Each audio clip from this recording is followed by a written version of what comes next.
नमस्कार, मैं हूं मीनाक्षी गुप्ता और आप देख रहे हैं नेक्स्ट 9 लाइव और स्वागत है आपका हमारे इस खास कार्यक्रम में।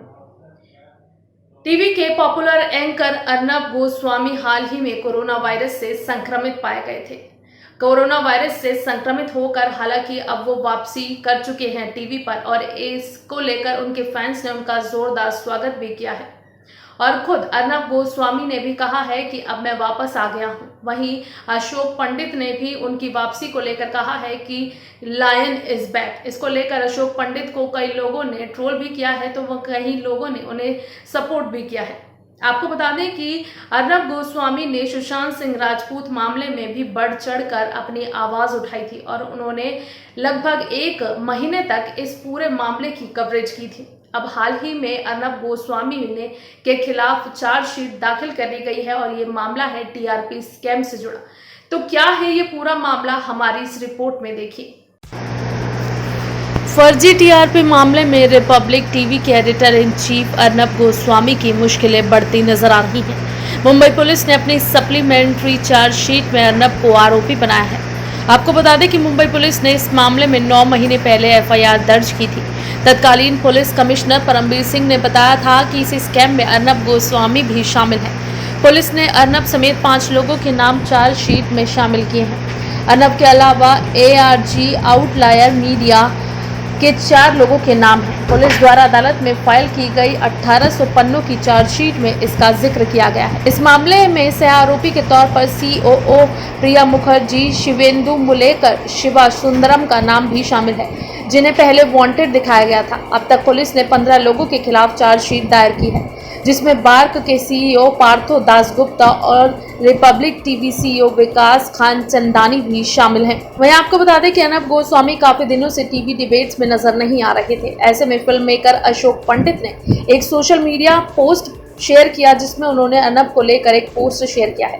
अशोक पंडित ने कहा, लॉयन इज बैक। अर्नब के लिए अशोक आगे लिखते हैं, जब अर्नब की वापसी होती है तो एंटी नेशनल डर से कांपने लगते हैं। उनके झूठ बेनकाब करते हैं और टुकड़े टुकड़े गैंग की हकीकत भी सबके सामने लाते हैं। अपने शो पर इनकी असलियत पेश करते हैं। अशोक पंडित के इस पोस्ट पर ढेरों लोगों के रिएक्शन सामने आने लगे। अशोक पंडित के पोस्ट पर जवाब देते हुए सुशांत नाम के एक यूजर बोले, ओ ऐसा क्या, फिर तो आप गलत जगह पर हैं। अपना टीवी खोलिए, जो कि मुझे लगता है कि आपके पास नहीं है, और NDTV खोलिए, बाद में मुझे शुक्रिया कहना नहीं भूलना। अभी नाम के यूजर बोले, क्या शेर इतने दिनों तक छिपा रह सकता है? क्या राज्य के चुनाव परिणाम की घोषणा के बाद लॉयन शेरनी से डरकर छिप गया था? अशोक पंडित सोशल मीडिया पर अपनी बेधड़क राय रखने के लिए जाने जाते हैं। ललित कुमार नाम के यूजर ने चुटकी लेते हुए कहा, जो लोग शो देखने की तैयारी कर रहे हैं, स्पेशल नॉइस फिल्टर कानों में लगा लो। चिल्लाने से कोई अपना पॉइंट क्लियर नहीं करता है, बल्कि डिबेट को और उलझा देता है बेमतलब। काश कि कोई इन्हें इस बात को समझा सके। ऐसे ही अशोक पंडित ने कश्मीर के मुद्दे पर भी अपनी प्रतिक्रिया दी। एक यूजर ने कहा, कब से इंतजार कर रहे हैं, स्वागत है अर्नब सर आपका डिबेट शो का। हिमांशु नाम के शख्स ने कहा, बीजेपी में अब कोई इंसान नहीं बचा नहीं है, या सिर्फ शेर, गिद्ध और लकड़बग्गा ही बचे हैं। अनमोल नाम के शख्स ने कहा, TRP की खातिर जवानों की शहादत का जश्न मनाने वाले शेर, राष्ट्रवाद की असली तस्वीर दिखती है। तो किसी ने मजाकिया अंदाज में कहा, पंडित जी ने शायद असल में लॉयन की आवाज नहीं सुनी। अशोक पंडित ने दिल्ली के CM अरविंद केजरीवाल पर भी तंज कसा था। मैं आपको बता दें कि अर्नब गोस्वामी हाल ही में कोरोना वायरस से संक्रमित पाए गए थे। अर्नब गोस्वामी ने अब टीवी पर वापसी कर ली है, जिसको लेकर तमाम जगह पर चर्चा हो रही है। अर्नब गोस्वामी भारतीय टीवी पत्रकारिता उद्योग के एक अभूतपूर्व व्यक्ति हैं, जिन्होंने रुझान निर्धारित किया है और हमेशा सामने से नेतृत्व किया है। एक सच्चे नेता अर्नब टीम वर्क में विश्वास रखते हैं और यही कारण है कि जब टीवी पत्रकारिता की बात आती है तो उनका मंच रिपब्लिक मीडिया नेटवर्क सबसे आगे रहा है। अपनी उनकी आवाज है, जिसके साथ इस देश के असंख्य लोग हैं, और कोई आश्चर्य नहीं कि ये उन्हें भारतीय टीवी पर सबसे लोकप्रिय प्राइम टाइम न्यूज एंकर बनाता है। जिस तरह से वो अपनी आवाज के साथ अपने अधिकार पर मोहर लगाने का प्रबंधन करते हैं। जब भी वो एक मजबूत पॉइंट बनाते हैं तो वो टीवी समाचार एंकरों के इच्छुक होने के लिए काफी प्रेरणादायक होता है। लंबे समय से गोस्वामी के प्रशंसक उनकी आवाज सुनने से चूक रहे हैं, क्योंकि वो कोविड-19 से जूझ रहे थे। हालांकि अनुमान लगाइए क्या, अर्नब रात से फिनिक्स की तरफ उठ रहे हैं और वो वहीं लौट आए हैं जहां रिपब्लिक टीवी पर 9 बजे प्राइम स्लॉट है। प्रशंसकों ने उन्हें देखते ही ट्विटर पर उनका हैशटैग ट्रेंड करना शुरू कर दिया और उत्साह बिल्कुल अलग स्तर पर था। अर्नब ने सोमवार रात 9 बजे पब्लिक चैनल पर उपस्थिति दर्ज कराई और एक हार्दिक संदेश भी दिया। टीवी पर आते ही उन्हें कहते सुना गया, मैं आज आपके साथ वापस आकर बहुत बहुत खुश हूँ। ये घर लौटने जैसा है। टेलीविजन मेरा घर है, ये स्क्रीन मेरा घर है और आप मेरे अपने हो। तो मैं ये साझा करना चाहता हूँ कि मैं दूर क्यों था। अप्रैल के अंत तक और मई के पहले भाग में और मई के अधिकांश भाग में मैंने वास्तव में कोविड से लड़ाई लड़ी। वायरस ने मेरे शरीर का परीक्षण ऐसे किया जैसे उसने अपने आप में से कई लोगों का परीक्षण किया हो। और अस्पताल में रहते हुए और छुट्टी मिलने के बाद मुझे काफ़ी सख्ती से सलाह दी गई थी वास्तव में अपने स्वास्थ्य को बहाल करने और अपनी फिटनेस को बहाल करने के लिए। हम केवल इतना कह सकते हैं कि हम बहुत खुश हैं। अर्नब गोस्वामी स्वस्थ और हार्दिक वापस आ गए हैं और हम रात 9 बजे द डिबेट पर अधिक रोमांच और आकर्षक बातचीत का इंतजार नहीं कर सकते।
फिलहाल के लिए इस कार्यक्रम में बस इतना ही। बाकी देश और दुनिया से जुड़ी ताज़ा तमाम अपडेट्स के लिए आप जुड़े रहिए नेक्स्ट नाइन लाइव के साथ। और अगर आपको हमारे वीडियो पसंद आया है तो इसे लाइक शेयर एंड कमेंट जरूर करें। साथ ही साथ हमारे चैनल नेक्स्ट नाइन लाइव को भी जरूर सब्सक्राइब करें।